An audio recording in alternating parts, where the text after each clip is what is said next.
प्रणाम मित्रांनो, प्रणाम. एक असा इंटरेस्टिंग विषय घेतलाय,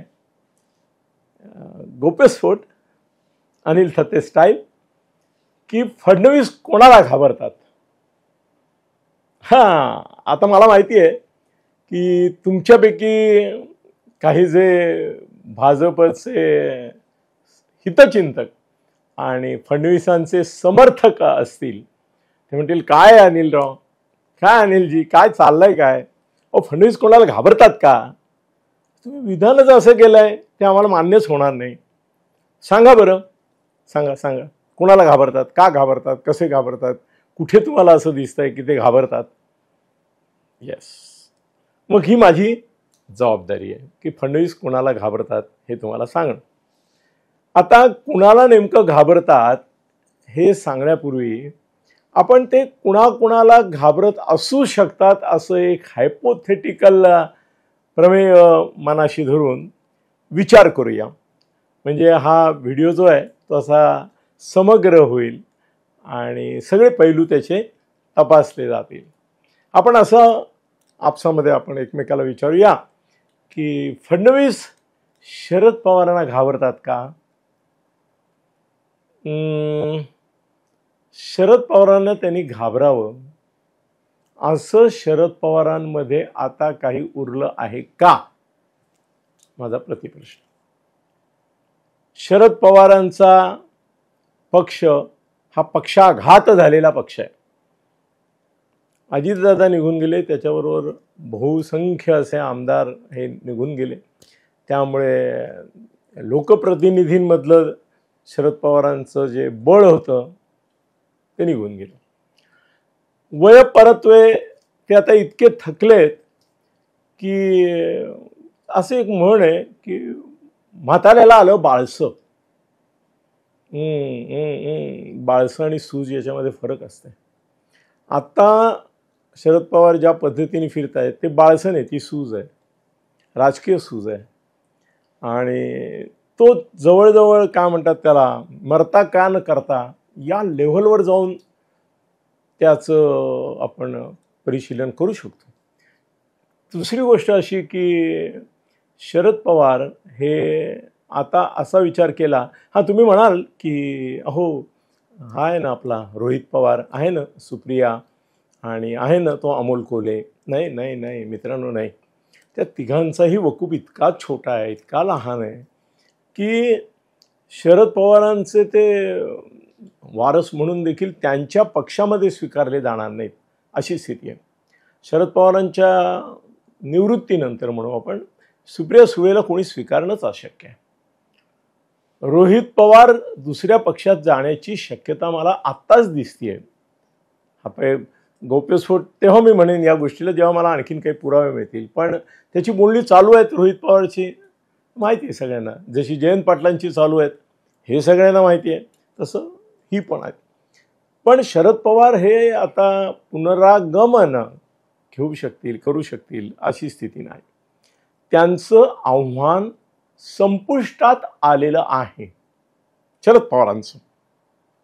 शरद पवार ही एक व्यक्ती होती, तशीच ती इतके दिवस एक शक्ती होती. आता एक गोष्ट निश्चित झाली की शरद पवार ही शक्ती राहिलेली नाही, केवळ व्यक्ती उरलेली आहे. आणि त्यामुळे फडणवीस शरद पवारांना घाबरत नाहीत, अजिबात घाबरत नाहीत, बिलकुल घाबरत नाहीत असं विधान करून आपण मग आणखीन कोणाला ते घाबरतात का या मुद्द्याकडे वळूया. उद्धव ठाकरे काय म्हणताय? पुढे चला का म्हणताय? असं नका म्हणू. आपण प्रत्येकाचं काहीतरी मूल्यमापन करायला पाहिजे. जरी अवमूल्यन झालेलं असलं तरी मूल्यमापनाला आपल्याला स्कोप आहेच. करूया ना आपण. उद्धव ठाकरे यांना घाबरतात का? उद्धव ठाकरेंची फडणवीसांना भीती वाटते का? पहिली गोष्ट अशी की अवशेषकडून नामशेषकडे चाललेला पक्ष जर महाराष्ट्रात कुठला असेल, काय म्हटलं मी, अवशेष करून म्हणजे शिल्लक म्हणजे अवशेष, कडून नामशेष म्हणजे पूर्णतः नष्ट कडे जाणारा जर पक्ष कुठला असेल तर तो आहे उद्धव ठाकरे यांचा उबाठा. आज जवळजवळ 90% त्यांचा जो एक कार्यकर्त्यांचा, शिवसैनिकांचा, पदाधिकाऱ्यांचा, आमदारांचा, खासदारांचा आता चाललंय ना, मी सांगतोय तुम्हाला पुन्हा पुन्हा की काल ते बैठक घेतात. त्या बैठकीत त्या उद्धवना दिसत असेल की हे 6 आमदार गेले, खासदार गेलेले आहेत, एक अजून अधिकृत घोषणा नाही म्हणून फक्त इथे बसलेत. त्यांना माहिती आहे कोण आहेत ते, संजयला पण माहिती आहे कोण आहेत ते 6 जाणारे, पण आहेत तोपर्यंत त्यांचं मन वळवण्याचा प्रयत्न करावा याच्यात ते अडकलेत. पण व्हॉट एव्हर इट इज की नाही, लोकप्रतिनिधी त्यांच्याबरोबर राहिलेले नाही. मग लोक राहिलेत का? नाही राहिलेत.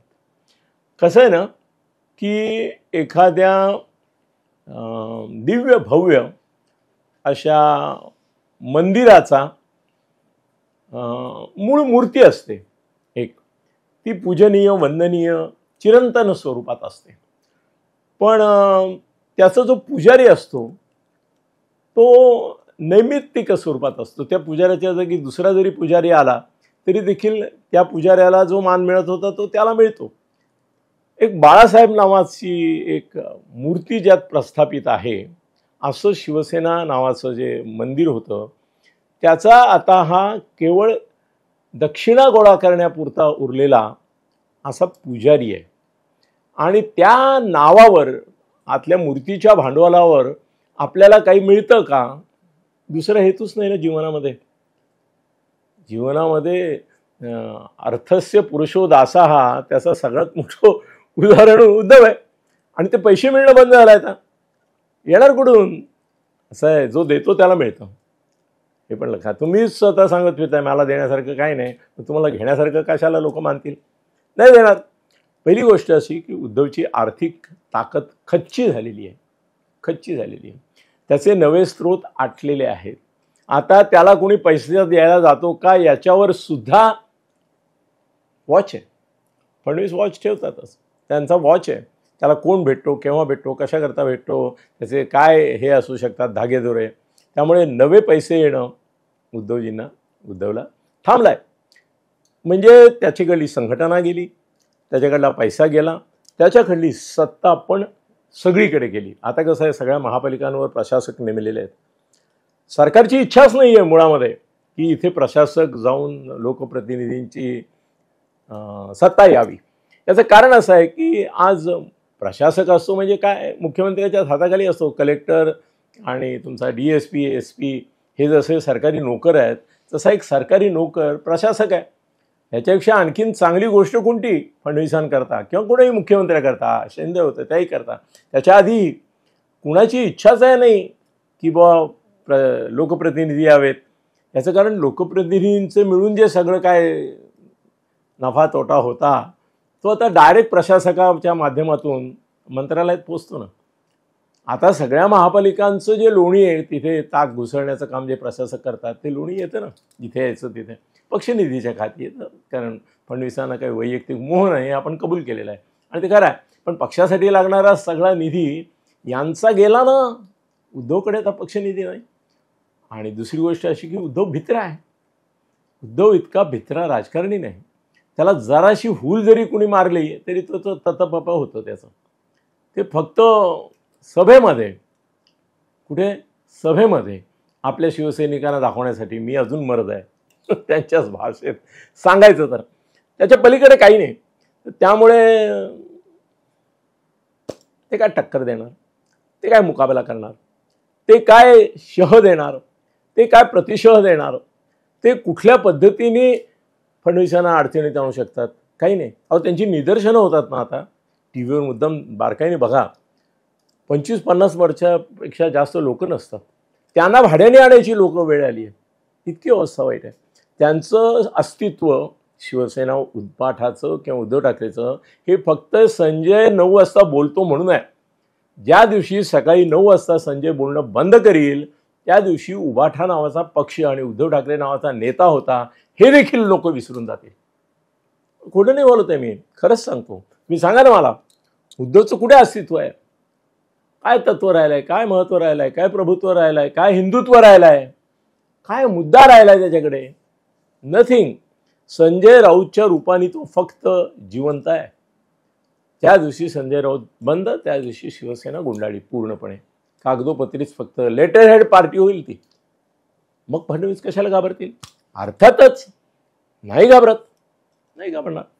पुढे राहिले आपले राज ठाकरे. राज ठाकरेंना घाबरण्याचं काही कारण आहे का? जातात ते त्यांच्याकडे, चहा पितात, स्काउट ग्राउंडमध्ये बाजूलाच स्काउट हॉलमध्ये कार्यक्रम असेल तर जाता जाता लग्नात मुंज उरकावी तसे चहापोहे खाऊन जातात त्यांच्याकडे. पण राज ठाकरे यांच्याबाबत असं आहे की त्यांना घाबरायचं काहीच कारण नाही. कारण राज ठाकरे हे मुळामध्ये एकेकाळी भीतीचं प्रतीक होते. कसलं प्रतीक होते? भीतीचं. कसलं एक काय म्हणतात प्रतिनिधित्व करत होते? उपद्रवाचं. आज राज ठाकरे यांची जर मनस्थिती आणि संघटनेची परिस्थिती पाहिली तर ते उपद्रव देखील करू शकत नाहीत आणि अगदी स्पष्ट बोलायचं तर इच्छित नाहीत. त्यांना उपद्रव करायचा नाही. कुठेतरी एखाद्या गावामध्ये काहीतरी बारीकसं झालं म्हणून जाऊन काहीतरी हे केलं, काळं फासलं किंवा गोरं फासलं काहीतरी, म्हणजे संघटना नव्हे, म्हणजेच ताकद नव्हे. संघटनेची ताकद ही या पद्धतीने नाही, आंदोलनातून चळवळीतून एका सलग अशा सातत्याने चालणाऱ्या कुठल्या एखाद्या विषयावरल्या चळवळीतून काहीतरी घडताय, बिघडताय, काहीतरी परिणाम होतोय समाजावर, समाज असं बघतोय की हा आमचा नेता आहे, या पद्धतीने नाही बघत आहे.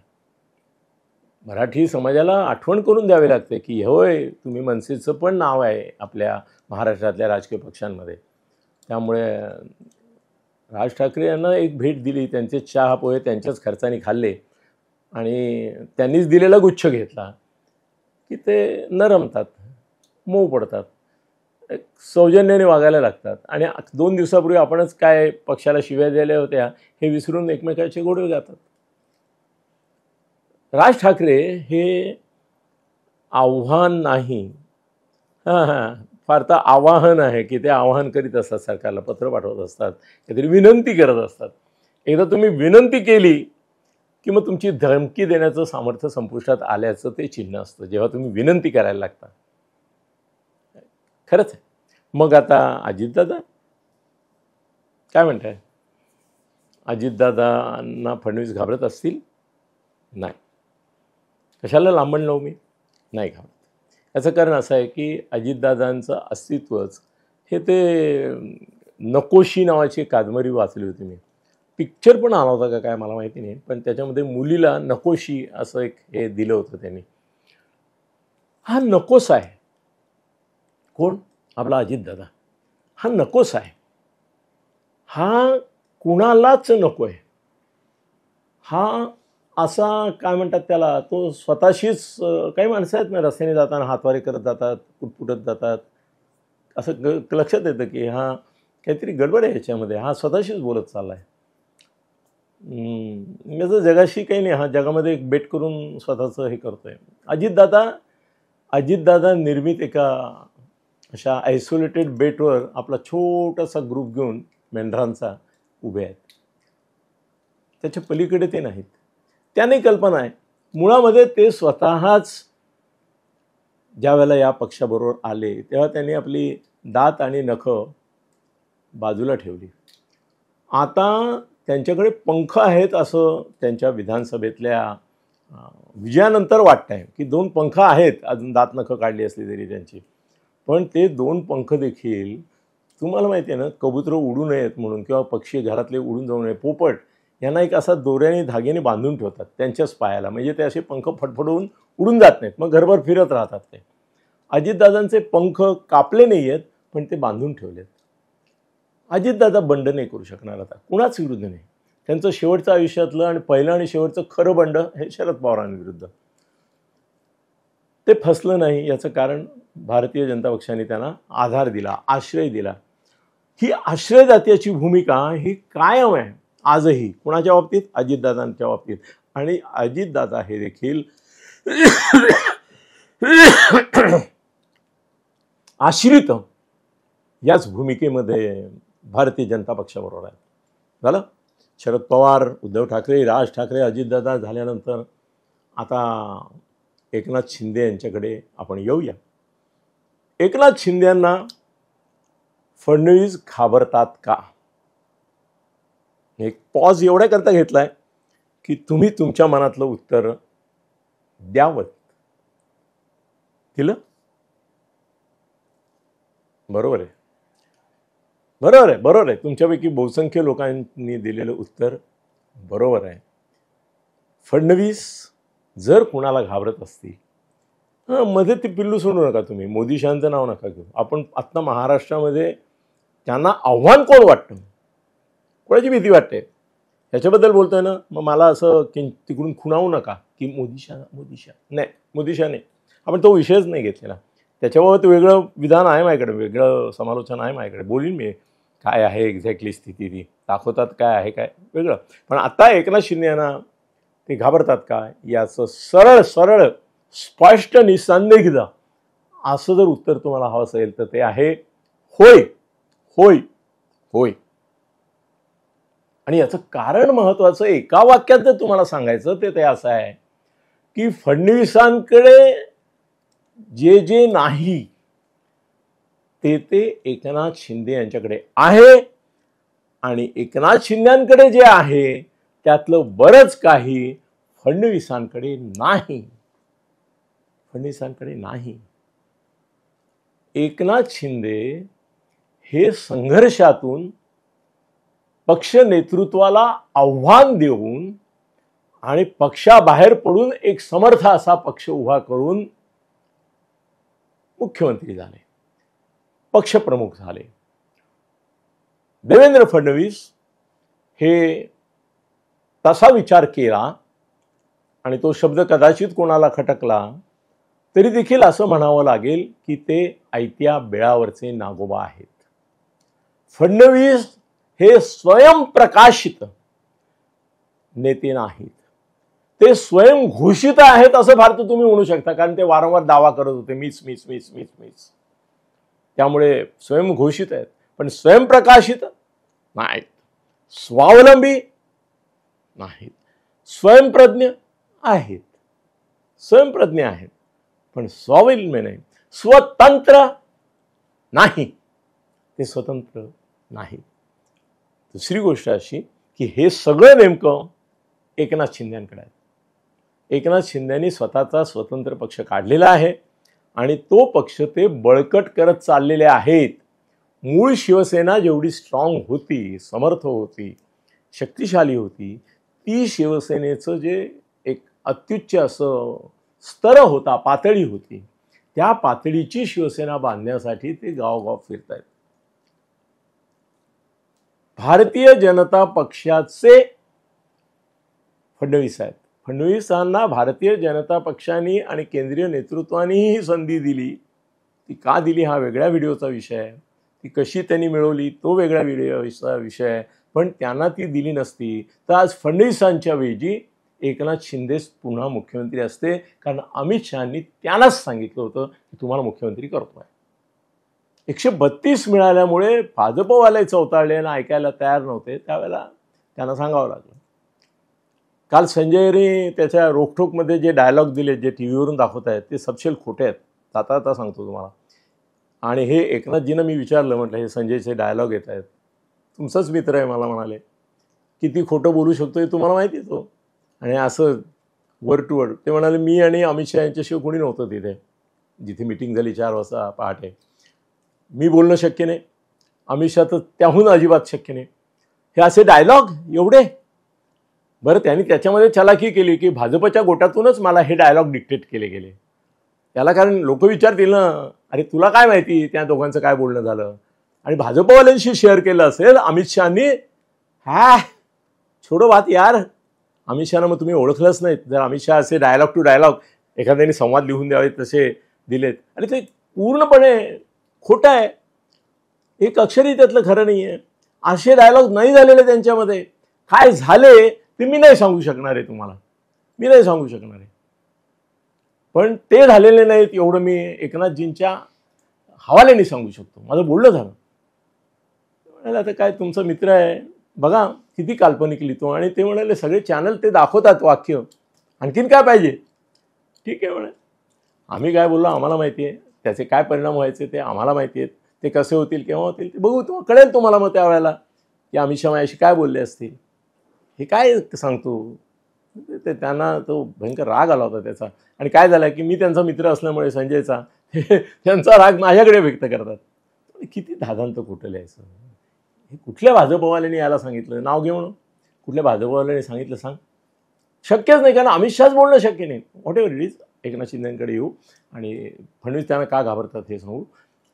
हां, मग आता विषय निघाला म्हणून मी सांगतो की मोदी हे फडणवीसांना अनुकूल आहेत आणि कुणाला प्रतिकूल नाही आहेत. माझं विधान जरा थोडंसं सांभाळून घ्या, लक्षात घ्या मोदींनी, की मोदी फडणवीसांना अनुकूल आहेत का? हो. पण म्हणून ते एकनाथ शिंदेना प्रतिकूल आहेत का? नाही. अमित शहा फडणवीसांना अनुकूल आहेत का? नाही. प्रतिकूल आहेत का? होय. हे दिसेल तुम्हाला थोड्या दिवसात, हे दिसेल. खुद्द फडणवीसांच्याही वर्तनातून तुम्हाला थोड्या दिवसात लक्षात येईल की नाही अमित शहा हे पाठीराखे, कैवारी, कवचकुंडलं जर एकनाथजींची कुठे असतील दिल्लीतली, महाराष्ट्रातलं बोलतो मी, तर ती अमित शहा आहेत. आणि अमित शहांचे त्यांचे संबंध हे तुम्ही नाही कल्पना करू शकत राव, नाही कल्पना करू शकत त्याची. इतके वैयक्तिक हार्दिक असे आहेत. त्यामुळे घाबरण्याचं तेही एक कारण आहे. दुसरी एक गोष्ट अशी आहे की एकनाथ शिंदे हा रस्त्यावरचा रांगडा मर्द मराठा आहे. मी मराठा हा शब्द वापरला आणि तो मराठा हा शब्द वापरताना मी महाराष्ट्रातले सगळेच मर्द मराठा, जसं महाराष्ट्रात राहतो तो महाराष्ट्रीयन, तसं महाराष्ट्रात राहतो तो मर्द मराठा, अशा अर्थाने नाही म्हटलेलं.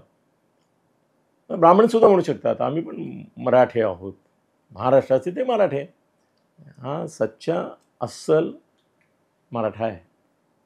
आणि त्यामुळे लक्षात ठेवा. आणखीन एक वाक्य, मी जसं पहिलं वाक्य टाकलं की फडणवीस एकनाथ शिंदेना घाबरतात का, तर होय. तसं आणखीन एक वाक्य की आज मास लीडर महाराष्ट्रामध्ये जर कोण असेल तर ते एकनाथ शिंदे आहेत. आणि क्लास लीडर कोण असेल तर ते फडणवीस आहेत. I am agree. Class leader म्हणजे जो वर्ग तुम्हाला साधारणतः एक बौद्धिक स्वरूपाचं काहीतरी इंटेलिजेन्शिया ज्याला म्हणतात त्या प्रकारच्या ह्याच्यात असेल तो त्यांचा आहे. अभिरुची संपन्न उच्चभ्रू उच्चवर्णीय असा जो समाज आहे तो उच्चपदस्थ, पण तो त्यांच्याबरोबर आहे का? आहे. तो बेस आहे का? आहे. पण तो क्लास बेस आहे. ही कम्युनिटीनं आपण एखाद्या ठिकाणी जमाव बघितला किंवा काहीतरी आता रोटरी किंवा याची फंक्शन बघितलं तर आपण म्हणतो cream of the society. Cream of the society जी आहे ती फडणवीसांबरोबर आहे. पण मासेस, जनता, लोक प्रचंड संख्येने जर कोणाबरोबर असतील, मास leader is Eknath Shinde. Class leader of course Devendra Fadnavis. ते क्लास लीडर आहेत, हे मास लीडर आहेत. असं जर सहज तुम्ही विचारात सुटलात तर तुमच्या असं लक्षात येईल की सामान्य माणसाला त्याचा माणूस, आपला माणूस जर कोणी वाटत असेल तर एकनाथ शिंदे वाटतात. याचं कारण असं आहे की एकनाथ शिंदे हे व्यक्तिमत्वच सर्वांमध्ये मिळून मिसळून असणारं, सर्वांचं प्रतिनिधित्व करणारं. मी फार छान वाक्य वापरलं होतं, ते त्यांनाही आवडलं होतं. मी असं म्हटलं होतं की ज्ञानेश्वरांच्या पसायदानाचं मूर्तिमंत मनुष्य रूपातलं अवतरण जर कुठलं असेल तर ते एकनाथ शिंदे आहेत. तर फडणवीस हे लोकप्रिय नेते नाहीत, ते अप्रिय नेते पण नाहीत, पण लोकप्रिय नेते नाहीत. लोकप्रिय नेते कोण आहेत मग? लोकप्रिय नेते आहेत अर्थातच एकनाथ शिंदे. याचं कारण सामान्य माणसाला जवळीक वाटणारा, आपला वाटणारा, स्नेह वाटणारा आणि वाटणारा देखील एकनाथ शिंदे आहेत. त्यांचा जो झपाटा आहे कामाचा, उत्साह आहे, लोकांमधलं मिसळणं आहे, लोकांचं प्रेम जिंकणं आहे, लोकांचं हृदय जिंकणं आहे, त्याची तुलना फडणवीस कधी कॉम्पिटिशन करूच शकत नाही. दुसरी एक गोष्ट कबूल केली पाहिजे की देवेंद्र फडणवीसांच्यामध्ये नकारात्मकता, निगेटिव्हिटी खूप म्हणजे ठासून भरलेली आहे. कुठल्याही गोष्टीचा प्रथमदर्शनी विचार ते नकारात्मक भूमिकेतून करतात. त्याला ते स्वतः सावध पवित्रा असं म्हणतात. पण नकारात्मक भूमिकेतून विचार करतात. याच्या उलट एकनाथ शिंदे कोणत्याही मुद्द्यावर सकारात्मक विचार करून याच्यामध्ये कुठे पॉझिटिव्ह आहे, कुठे स्कोप आहे, कुठे याच्यामध्ये मदत करण्याची आपल्याला कुठेतरी आवश्यकता आणि शक्यता आहे, हे आधी बघतात. फडणवीसांना एक सत्तेचा, ज्याला आपण म्हणतो, असे वाक्य ट्रकच्या मागे लिहिलेलं असतं. श्रीमंती आली तर माजू नको, गरिबी आली तर लाजू नको. हे आमचे एकनाथ शिंदेंचं खरं आहे. ते मुख्यमंत्री झाले म्हणून ते माजले नाहीत, आणि परत उपमुख्यमंत्री झाले किंवा आधी मंत्री होते साधे म्हणून कधी लाजले पण नाही. ते त्यांचं मंत्रिपद हे ते असंच गृहीत धरतात की हे लोकांनी मला दिलेलं आहे, लोकांकरता वापरायला दिलेलं आहे. For the people, by the people, of the people, असा हा चीफ मिनिस्टर होता, असा हा. पण फडणवीसांचं नाही ना तसं.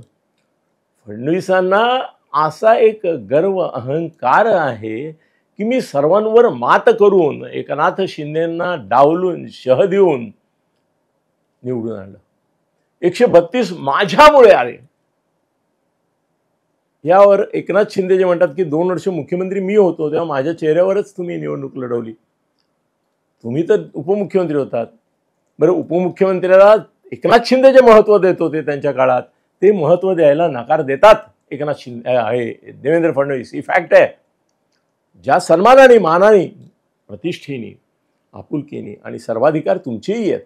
मी मुख्यमंत्री असलो तरी तुम्ही मुख्यमंत्री आहात असंच मी मानतो, असं सांगणारे, मला माहिती हे वाक्य आहे फडणवीसांना बोललेले ते, की असं मी मानतो की तुम्ही मुख्यमंत्री आहात. तुम्हाला कुठल्याही प्रकारे माझ्या कुठल्याही याच्यात अडथळा असणार नाही. तुमची कामं तुम्ही बिलकुल करून घ्या. तुम्ही कुठे सही करायची सांगा. आणि हे जे आता येतं ना, हे कॅन्सल, ते रद्द, याची चौकशी, त्याची चौकशी, एकनाथ शिंदेंनी एक चौकशी लावल्याचं फडणवीस आधी होतं ना, 14-19 मध्ये होते ना, त्याच्या संदर्भात लावल्याचं एक उदाहरण दाखवा. किंवा उपमुख्यमंत्री असताना त्यांच्या एखाद्या निर्णयाबद्दल अशा तऱ्हेचं चौकशी करण्याचा निर्णय मुख्यमंत्री म्हणून त्यांनी घेतला. एक उदाहरण दाखवा, एक नाही. याचं कारण एक सामूहिक नेतृत्वाची कल्पना त्यांच्यामध्ये होती. आपण सगळेच मंत्री आहोत, आपण सगळेच मुख्यमंत्री. ते पालकमंत्र्यांना सांगा, अरे तुमच्या जिल्ह्यात तुम्ही मुख्यमंत्री आहात रे. इतकं सहजतेने सांगणारा माणूस होता. आजही उपमुख्यमंत्री असून देखील आता बघा तुम्ही, ज्या पद्धतीने त्यांनी संघटना बांधायला घेतली, ज्या पद्धतीने ते गावगाव दौरे करतायत, गावगाव त्यांचे कार्यकर्ते पण कामाला लागलेत, ॲक्टिव्ह आहेत. आत्ता मी असा दावा करतो की महाराष्ट्र सर्वात ॲक्टिव्ह अशी जर संघटना, पक्ष संघटना कोणती असेल तर ती भारतीय जनता पक्ष नव्हे, एकनाथजी शिंदेंची शिवसेना. तुम्ही बघा, परत शाखा जागृत होत आहेत, परत विभाग प्रमुख जागृत होत आहेत, परत जिल्हा प्रमुख जागृत होत आहेत, परत ते कामाला लागलेत आणि त्यांच्या डोळ्यासमोर स्थानिक स्वराज्य संस्थेचं ध्येय आहे. आणि महायुती असो नसो, एकनाथजींची इच्छा आहे महायुती असावी अशी, पण उद्या जर काही क्लॅश झाला तर आपण सगळीकडे लढवायची तयारी करायची अशा भूमिकेतच आहेत ते. म्हणून फडणवीसांना कल्पना आहे, मी जे सांगतोय ना हे सगळं फडणवीसांचं मन ओळखून जणू काही सांगतोय. फडणवीसांना माहिती आहे की आपल्याला जर महाराष्ट्रामध्ये आव्हान देणारा कोणी असेल मर्द, आणि तोही मराठा मर्द, तर एकनाथ शिंदे आहे. आणि म्हणूनच ते त्यांना घाबरतात. आणि तुम्हाला माहिती आहे की घाबरण्याच्या 2 प्रतिक्रिया असतात, एक आक्रमण आणि दुसरं पलायन. आत्ता ते पलायनवादाच्या भूमिकेत नाहीत, आक्रमणाच्या आहेत. म्हणूनच तुम्हाला जो रोज एकनाथ शिंदेंच्या संदर्भात काही ना काही बातम्या येताना दिसतात, निगेटिव्ह बातम्या दिसतात, नकारात्मक दिसतात, कुठेतरी त्यांना आवरण घालण्याचा, रोखण्याचा, बंदिस्त करण्याचा, त्यांची नाकेबंदी करण्याचा प्रयत्न चालू आहे असं आपल्याला वारंवार दिसतं. याचं कारण आहे फडणवीस एकनाथ शिंदे यांना, त्यांच्या पक्षाला, त्यांच्या ताकदीला आणि उद्या त्यांच्या सकस, सक्षम, सशक्त अशा शिवसेनेतून मिळू शकणाऱ्या आव्हानाला घाबरतात. धन्यवाद.